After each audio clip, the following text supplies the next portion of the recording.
আসসালামু আলাইকুম রহমতুল্লাহি ওবরকাতুহ। আজকে আমরা জানব কোরআন শিক্ষা ও শেখানো সম্পর্কে গুরুত্বপূর্ণ দুটি হাদিস। হাদিসগুলো সহিহ বুখারী শরীফের 5027 নম্বর হাদিস। কোরআন শিক্ষা ও শেখানো সম্পর্কে প্রথম হাদিসটি হলো قال رسول الله صلى الله عليه وسلم خيركم من تعلم القرآن وعلمه। রাসূল সাল্লাল্লাহু আলাইহি ওয়াসাল্লাম বলেন, তোমাদের মধ্যে সর্বোত্তম সেই ব্যক্তি যেই কোরআন শিখে এবং অন্যকে শিক্ষা দেয়। হাদিসটি সহিহ বুখারী শরীফের 5027 নম্বর হাদিস।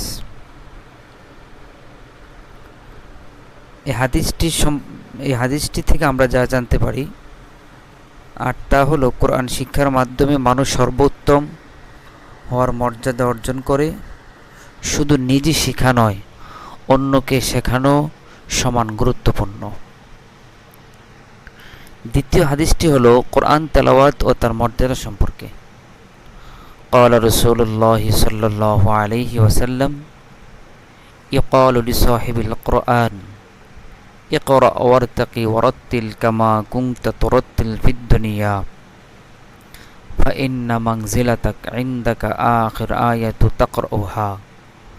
রাসূল সাল্লাল্লাহু আলাইহি ওয়াসাল্লাম বলেন, কিয়ামতের দিন কোরআনের তেলাওয়াতকে বলা হবে, তেলাওয়াতকারীকে বলা হবে, পড়ো এবং উপরে ওঠো যেমন তুমি দুনিয়াতে তেলাওয়াত করতে, কারণ তোমার আসল মর্যাদা হবে সে আয়াত পর্যন্ত যা তুমি সর্বশেষ পড়বে।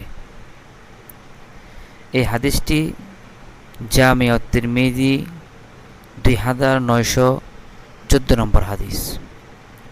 এই হাদিস থেকে আমরা যেটা জানতে পারি, কোরআনে নিয়মিত পাঠ ও মুখস্থ করার মাধ্যমে একজন মুমিন কিয়ামতের দিন উচ্চ মর্যাদা পাবে। আরেকটা বিষয় হলো, যত বেশি আয়াত মুখস্থ থাকবে সে তত বেশি উপরে উঠতে পারবে। আল্লাহ রব্বুল আলামিন আমাদেরকে দুটি হাদিসের উপরে আমল করা তৌফিক দান করুক। আসসালামু আলাইকুম রহমতুল্লাহ।